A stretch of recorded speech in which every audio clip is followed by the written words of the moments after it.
When you're placing objects inside a scene, whether it's a side view or an ortho style, one thing that comes in need of is having a auto swapping for the offset forward and backward. Sometimes doing this takes a little bit of time.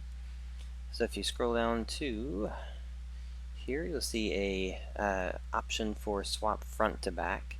And what this one's going to do is do an automatic setup for you.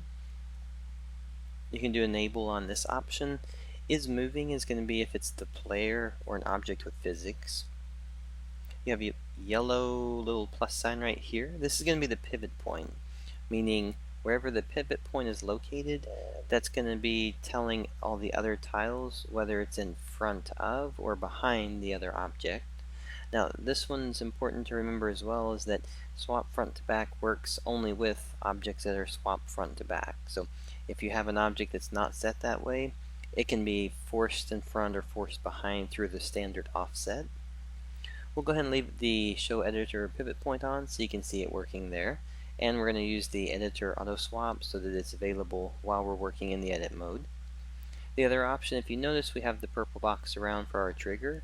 The trigger on this is controllable through these. So if your object is a certain size in terms of the shape within here, you may need to scale it up or down so that when you move it, you'll actually be able to move it and trigger it properly. Alright, so we have one of these. We'll go ahead and go back out here. I'm going to use the eyedropper tool, make a copy of it. Now notice I haven't actually done anything in terms of saying this offset is 1, 2, or 3. These are all offset 0. I'm going to push the G button to get out of snap mode. This will be just smooth mode. We'll go to our move tool. Now as I move, if I move this guy in front, he's automatically in front of the other one. However, as I move, if I go in behind it, he jumps behind. So right when the 2 points become ones above or below, it knows that in terms of layering that the other one's supposed to be behind it. So same thing for here. I can now move this one in between those, and if I move this one back here, it goes behind it.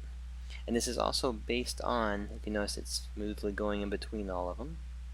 This is just simply saying where's the point, is the point in the right spot, and is the trigger box being hit by those. But then that gives you a very easy way to set up placement inside a scene without having to constantly push things forward or backward. And then the next thing we'll do is look at a player interacting with these.